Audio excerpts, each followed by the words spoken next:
Ollanta Humala está con nosotros. Buenas noches. Supongo que usted no comparte los extremismos de su hermano. Supone bien. ¿En, en qué se diferencian básicamente en términos ideológicos? Bueno, ante todo, buenas noches. Buenas noches. En todo caso, yo lo que no quisiera hacer es una comparación, pero de las cosas que usted ha mostrado en el video, un aspecto que no comparto es el hecho de que se hable de razas. Me parece que hablar de razas es hablar de términos biológicos.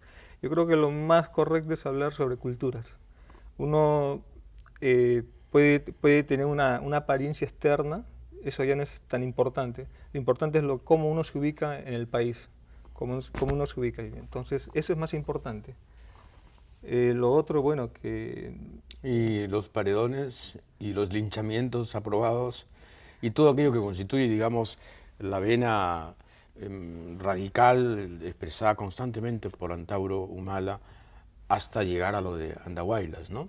En realidad, el fermento verbal anunció lo de Andahuaylas. Quiero decir, lo que decía Humala no era tomado muy en serio hasta que sucedió lo de Andahuaylas y todos tuvimos que decir que los extremismos verbales de Antauro Humala sí se correspondían con la realidad. O sea, no era un fanfarrón.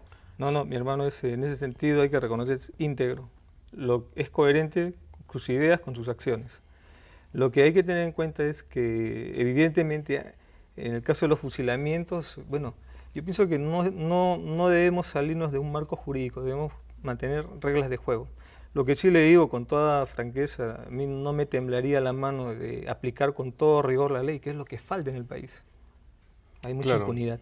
Claro, pero aquí la ley de la pena de muerte está abolida, ¿no? O sea, si usted aplicara la ley no podría, digamos, ejercer el purgatorio que su hermano, con el que su hermano sueña. Bueno, si no está considerada, no se puede aplicar, pues, ¿no? Eso es básico, ¿no?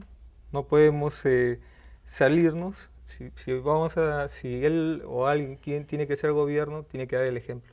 ¿Y el etnocacerismo, como concepto, como doctrina, le parece también algo demasiado reducido para describir lo que piensa?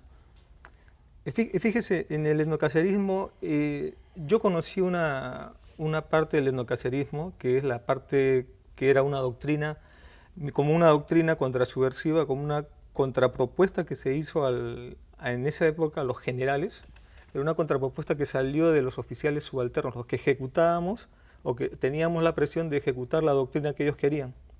Y que evidentemente el papel aguanta todo, pero cuando uno patrulla se da cuenta que si no tiene el apoyo de la población, era imposible vencer al sendero.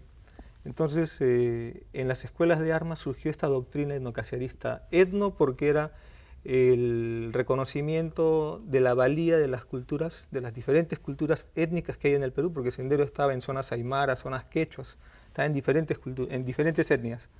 Y Cáceres era porque Cáceres es el hombre que de alguna manera armó ejércitos de la nada, en los ejércitos breñeros donde es el pueblo y el soldado se unen, se agarran de la mano, literalmente y figurativamente, perdón, y combaten, ¿no? Esa era la idea del discurso militar etnocacerista.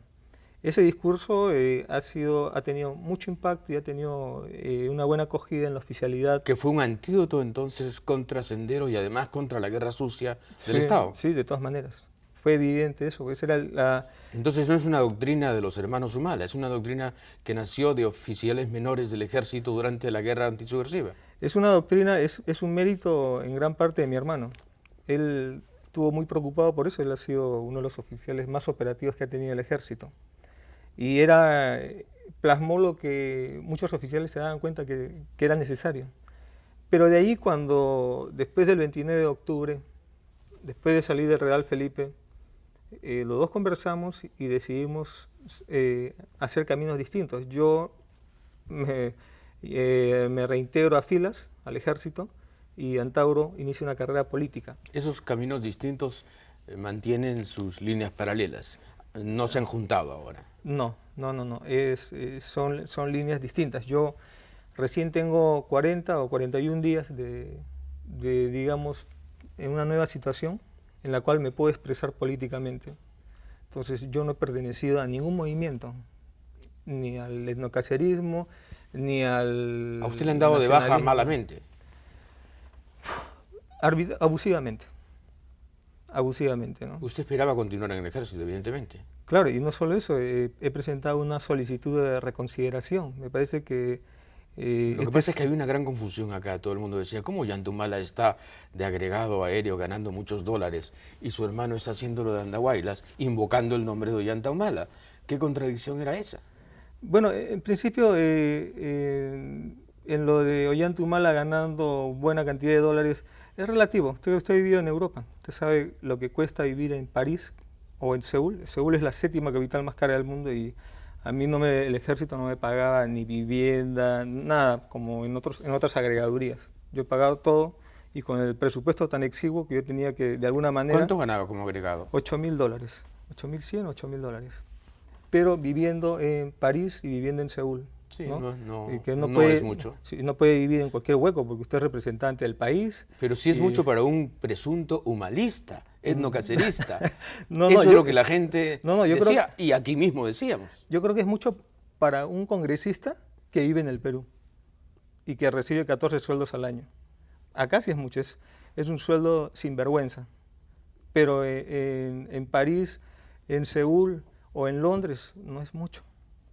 Y más si tiene... Pero usted tuvo que hacer de tripas corazón también a veces porque, digamos, usted no considera bien a Quiabra y sin embargo Quiabra ha sido ministro cuando usted era agregado y es tragarse un sapo también, ¿no? Bueno, en el caso de Quiabra hemos tenido una relación diplomática, pero me parece que no ha sido muy franco él conmigo. No ha habido la sinceridad de soldados. Yo he aplicado la sinceridad de soldados y con todos. Al general Quiabra... Usted le mandó una carta bien dura. Al general Muñoz. Pero es que el hombre está extraviado moralmente, ¿no? Tiene un rabo de paja que es un Vladivideo donde se tira al piso literalmente para recibir su estrella de general. No quiero recordar el diálogo bochornoso, pero está para la historia. Y esta situación, cuando se publicó estos Vladivideos, yo denuncié esto ante el comando de mi institución. Porque estos no podían continuar en la institución. Por lo menos debía haber un juicio moral, lo mínimo, no digo penal, sino moral.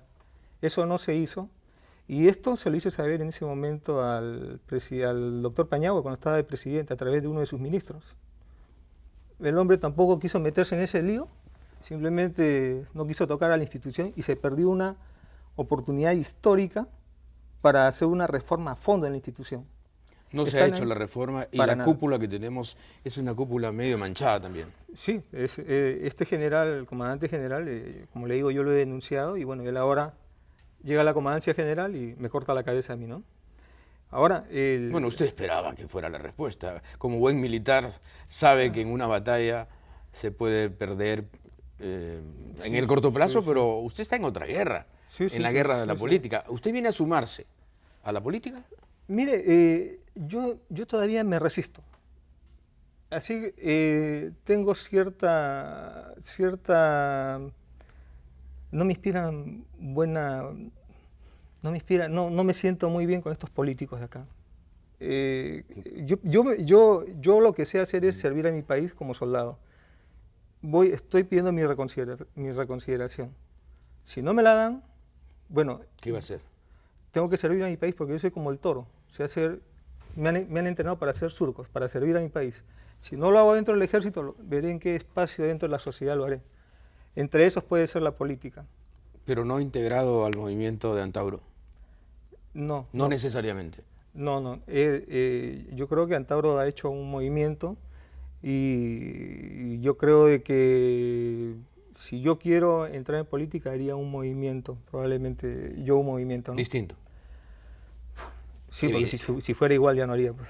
Claro. Sí, claro. O sea, no se sumaría al movimiento de Antauro Humala de ninguna manera. No, yo creo que ahí hay... Con lo cual va a irritar a su padre, que espera que todo el clan sea realmente... Ahora me cae. Le va a caer, porque su padre es una especie de patriarca, ¿no? Inspirador, de una suerte de pensamiento casi tribal. Bueno, mi padre es un patriota, tiene un discurso un poco... bueno, mejor no quiero calificar... Radicalísimo. radicalísimo. Sí, sí, bueno, Usted es el moderado de la familia, es evidente. Usted es el moderado de la familia, usted es el jarro de agua fría bueno, en la fiesta de las palabras. no sé si eso es bueno o es malo. Yo por lo pronto en mi conducta trato de decir las cosas como son. No me interesa si le caigo bien al comandante general o si me gano amistades o enemistades en la calle, porque no estoy haciendo política. Yo digo nada más, estoy todavía definiendo mi situación con el ejército. Si el ejército, si este general, ¿no? No me reincorpora, Es, o el general que es entonces, evidente, señor Ollanta, que no lo va a reincorporar. bueno, vamos a ver, vamos Es a ver. evidente. En todo caso, fíjese, acá hay una situación compleja, ¿no? En cuanto al ejército. El comando del ejército se rebeló ante el Congreso. Yo después de la amnistía, debía haber reasumido mi mando de tropa, eso decía la ley. La resolución del ministerio dice lo mismo. El comandante general no quiso aceptar eso y me votó. Me mandó a la administración pública. He estado en un escritorio 2 años en la Secretaría de Defensa Nacional, que pertenece a la PCM, o pertenecía a la PCM, y de allí... ¿Y el hecho de ser agregado también fue un exilio? Así es, porque de allí yo debía retornar a mi unidad de tropa, eso es lo que he estado reclamando. Todo momento, en el 2001, aparte de denunciar a todos estos oficiales, a los que firmaban el acta de sujeción, que para mí es un pacto conspirativo contra el sistema democrático, y a los que se tiraban al piso en la oficina de Montesinos para recibir su estrella de general, aparte de eso yo he reclamado mi mando de tropa y no me lo han dado, ¿no? Me han tonteado, con criolladad y media han tratado de justificar lo injustificable. Y después de 2 años, como ya no me pueden mantener un tercer año en la administración pública, me sacan al extranjero, ¿no? Y luego lo votan. Y luego me votan. Sí, pues. Y mire, me mandan... Usted aceptó las normas del ejército cuando entró al ejército. Soy soldado. Y entonces. Y no cuando le me queda han más enviado que- a zona de emergencia, cuando me han enviado a frontera, cuando he estado 2 años en la cordillera del Cóndor, nunca he hecho oposición. Con familia o sin familia, me he ido. Y esa es mi línea. Soy soldado y eso yo he cumplido. A pesar de las muchas podredumbres que tiene que haber visto a lo largo de su carrera, ¿no? Bueno, Por ejemplo, en la guerra del Cenepa, ¿no? Bueno, Cuando, sí, cuando los soldados no tenían casi qué comer. sí, una vergüenza, una vergüenza. Y justamente mi idea es de que se podía limpiar la institución por dentro. ¿Y se puede? Es muy difícil, ¿no? Es muy difícil porque... Cuando la cabeza está podrida, ¿no? Yo creo que sí, ¿no? Yo creo que sí. Lo que pasa es que ahora los que están en la cabeza son los que son el producto de la selección institucional al revés que hizo Montesinos. Están ahora. Son los que tienen su Vladivideo. Y nadie les ha puesto el paralé. No, porque, no sé, el señor Toledo tendrá cosas más importantes que mirar, me O imagino. quizá tenga también sus Vladivideos, ¿no? ¿Qué tapar? Bueno, no lo sé, ¿no? A estas alturas de la conversación y de la noche, preguntarle si usted está de acuerdo con lo que hizo Antauro Humala en Andahuaylas resulta casi inútil, pero se lo voy a preguntar. ¿Aprueba usted lo que hizo Antauro Humala en Andahuaylas? ¿Qué piensa usted de la muerte de 4 policías que nada tenían que ver, en todo caso, directamente con el sistema de opresión que Humala, hermano, denunciaba? Mire, yo, a pesar de que me han dicho como que he estado zigzagueando, lo que yo he dicho por escrito es que haciendo un rápido análisis del país, el país para mí es legítimo que la población organizada pueda recurrir a un artículo constitucional de la insurgencia. En ese sentido, yo simpatizo con la insurgencia popular. Como acción política he simpatizado con lo de mi hermano, pero no puedo avalar la conducción porque yo no la he conducido. Yo estaba a más de 15.000 kilómetros y con 14 horas de diferencia en horario no he podido conducir eso. Lo hubiera hecho de otra manera.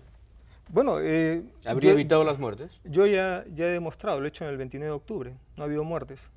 La muerte de esos 4 policías es algo lamentable. Y 2 reservistas, claro que es lamentable, eso no ha debido pasar. Eso, de alguna manera, puso más complejo las cosas, cambió las cosas. Yo creo que eso perjudicó.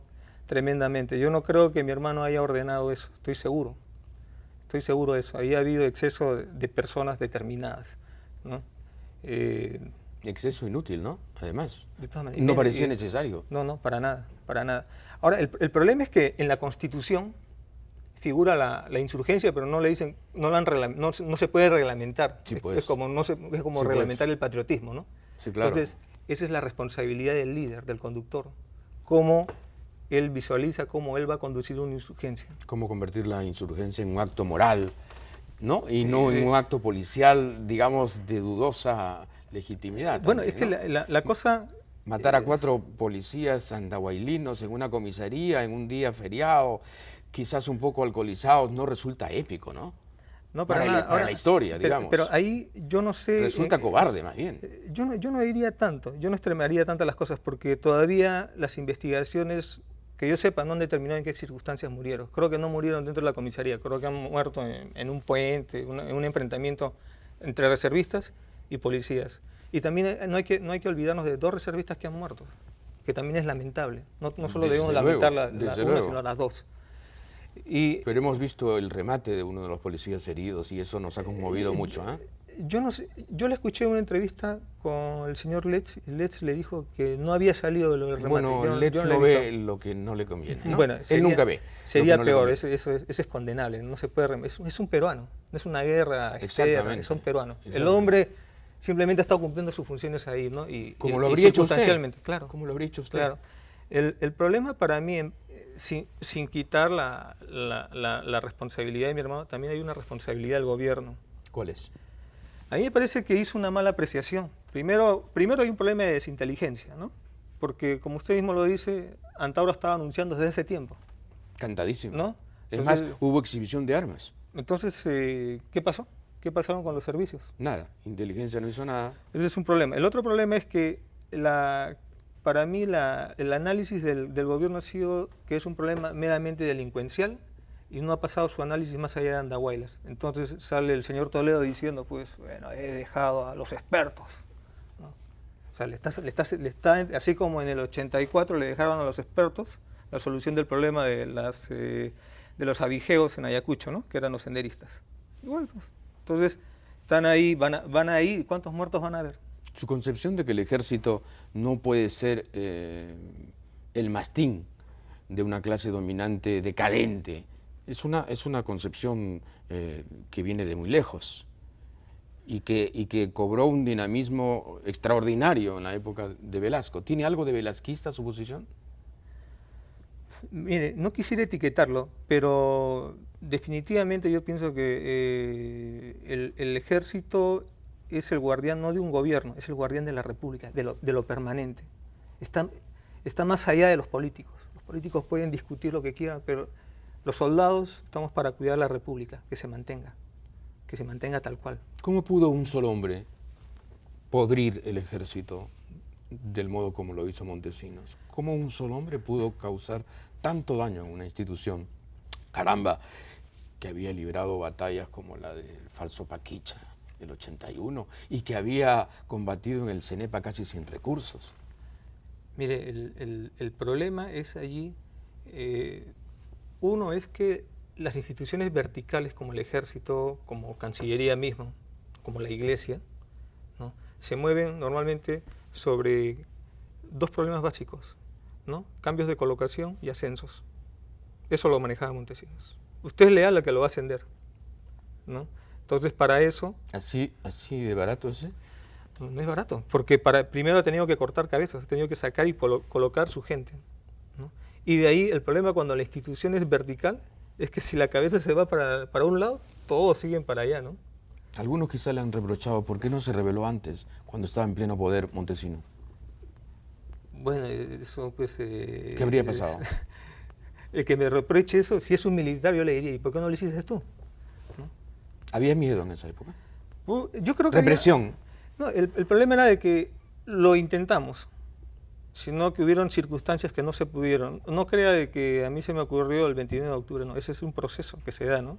Viene desde el momento en que Fujimori hace un tratado de paz de manera fuera de la Constitución y para mí una afrenta como militar, ¿no? Indigno, ¿no? Indigno también para el Congreso, porque es básicamente los únicos que saben los detalles del tratado de Fujimori y Maguad, y después le envían un cheque en blanco al Congreso para que lo firme, y el Congreso cierra los ojos y firma, ¿no? Y finalmente terminamos cediendo lo que no pensábamos ceder, ¿no? Y sale un Fujimori o los políticos de ese entonces defendiendo la posición ecuatoriana. Entonces ya desde ahí este señor tenía que salir, ¿no? Ya desde ahí ya estábamos pensando. Pero el ejército estaba conducido por un ladrón. Así es, pues estas ideas venían pues de la oficialidad, éramos la oficialidad joven. Un ladrón además de muy alto vuelo, ¿no? Sí, sí, con sí, una sí. cuenta de 18 millones de dólares Sí, sí. y otra de 20. Sí, evidentemente todo esto es pues el producto de una selección institucional al revés, que es lo que hace Montesinos, ¿no? Sí, pues. Entonces, ¿Cree que ha habido peor enemigo para el ejército que Montesinos? ¿Alguna vez alguien le hizo tanto daño a la Fuerza Armada como Montesinos? ¿O no hay comparación? No, yo creo que hasta el momento está ganando, me parece. Pero lo bueno de Montesinos... O sea, ni la ocupación chilena, creo, humilló a la Fuerza Armada del Perú. Porque claro, la ocupación chilena produjo a Cáceres y produjo, al contrario, un rebrote orgulloso de lo que podía ser la resistencia mestiza y guerrillera, justamente en la Breña, ¿no? El problema es que, bueno, con los chilenos estamos hablando de un ejército de ocupación. Acá estamos hablando de un peruano. Sí, ¿no? pero al final el ejército se convirtió en ejército de ocupación, porque era un ejército al servicio de Fujimori comandado por un ladrón. Yo prefiero un ejército de ocupación, fíjese usted, si usted me da a elegir, me parece más honesto. Bueno, justamente por eso me levanté.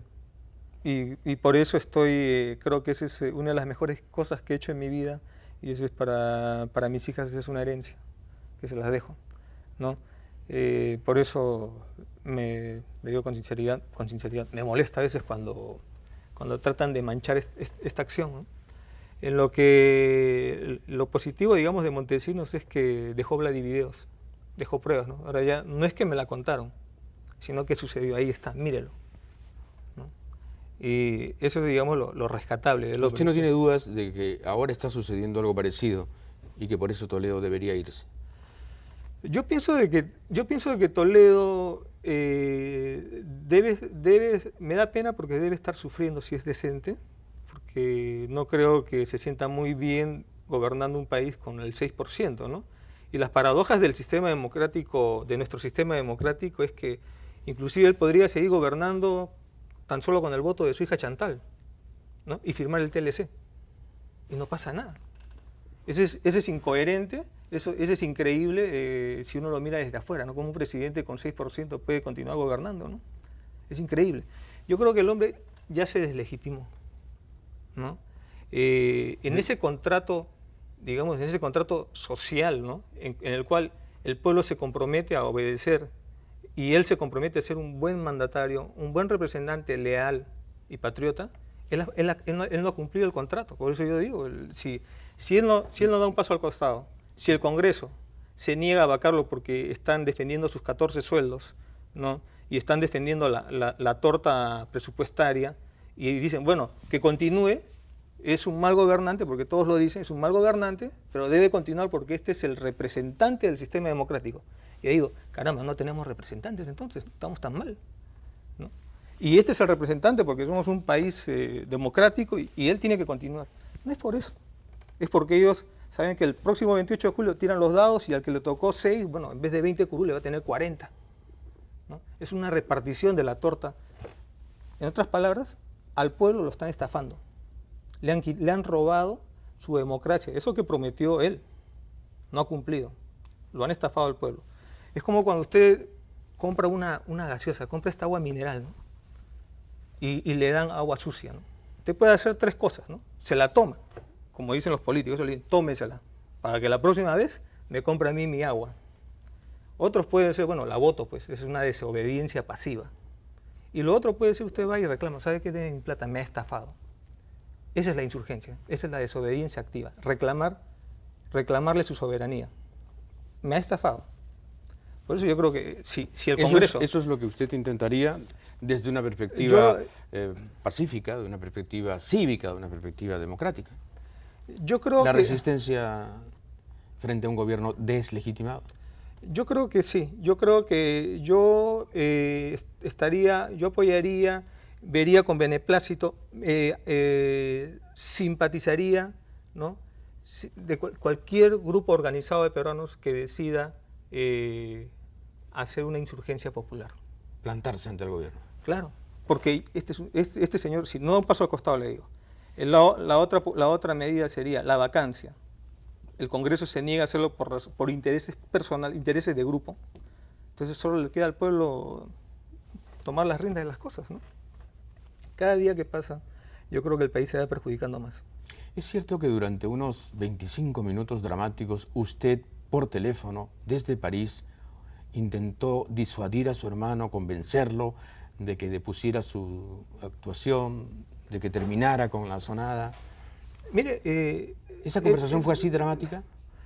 No, no fue tan dramática. A mí unos amigos del ejército me mantienen al corriente de cómo van las cosas, ¿no? Entonces, me entero cuando el señor Toledo dice, bueno, hemos dejado las cosas a los expertos, ¿no? Entonces, el mismo comandante general está en la DIFE, ¿no? El general Muñoz, sabiendo que mi hermano le ha sacado su foto con su peluca, ¿no? Entonces, hay algo de personal ahí, hay algo de, no profesional, hay algo de odio, yo considero eso. Por otro lado, veo de que el gobierno... No, pero la pregunta era, ¿cómo fue esa conversación? Voy a eso. El gobierno, en vez de asumir las cosas como un acto político, quiere inmediatamente hacer un develamiento como un develamiento de penales. Entonces ahí va a haber sangre, porque los reservistas no son muchachos que no saben disparar, pueden tener más experiencia que la misma tropa que estaba ahí. Entonces le pido a mi familia el celular de mi hermano y hablo con él.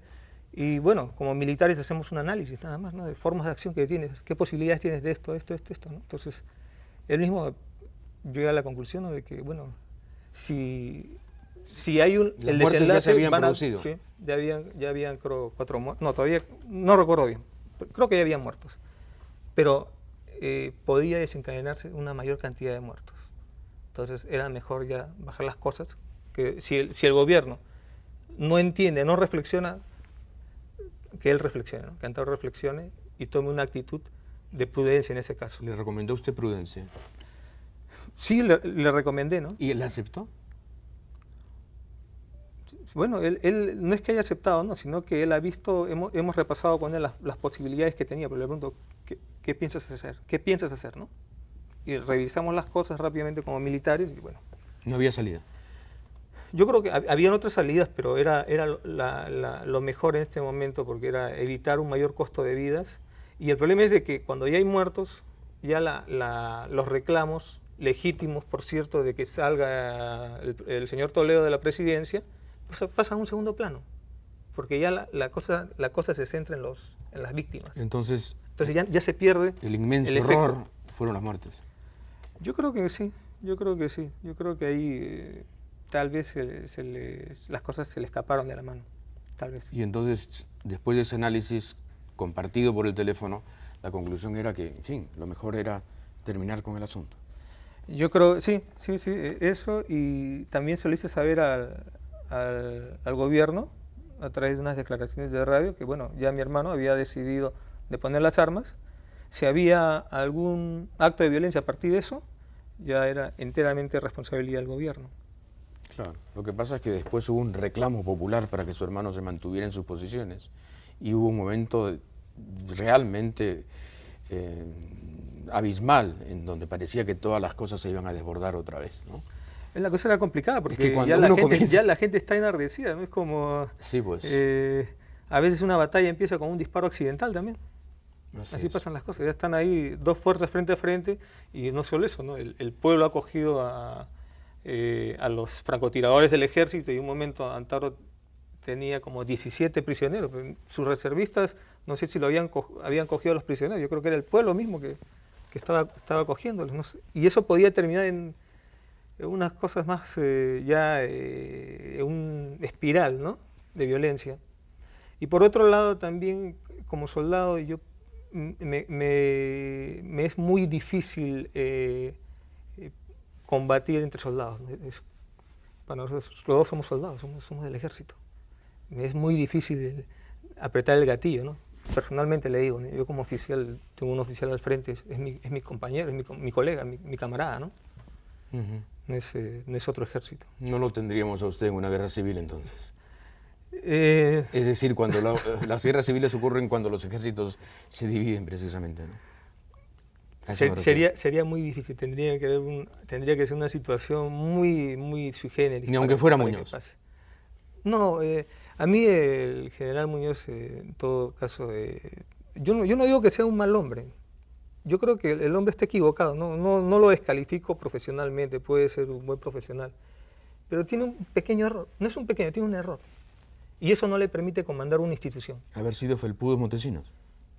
Sí, haber ascendido fraudulentamente, porque ha habido un proceso formal donde todos los coroneles candidatos han estado esperando, han estado ahí. ¿Y Quiabra qué error tiene? En Quiabra, el problema de Quiabra, a mi juicio, es lo que le dijo el congresista González. Indebidamente ha sido general de división, tenía 3 años nada más de brigada. Y ahí viene la cosa extraña, ¿no? Que le saca una resolución considerándole un año, el tiempo que estuvo fuera, como tiempo efectivo. Una resolución sui generis con nombre propio, porque de los otros reincorporados no tenía eso. Entonces, allí yo creo que hay una cuestión política, que tenían que ascenderlo a Quiabra para que Quiabra sea comandante general y después ministro de Defensa. Eso es lo que yo veo. Y por otro lado está el problema que él lo niega, ¿no? Pero a mí mis fuentes me dicen que es verdad, que él ha ido a trabajar al 5 Montesinos y no ha ido a Paraguay porque, bueno, su padre estuvo mal de salud, ¿no? Pero no era un impedimento moral por no ir al extranjero, ¿no? Bien, Ollanta Humala, ex agregado militar del Perú en París y Corea. Ya saben ustedes quién es, desde luego ha estado con nosotros dándonos esta primicia en lo que a televisión abierta se refiere. Muchísimas gracias por haber estado aquí. Regresamos de inmediato.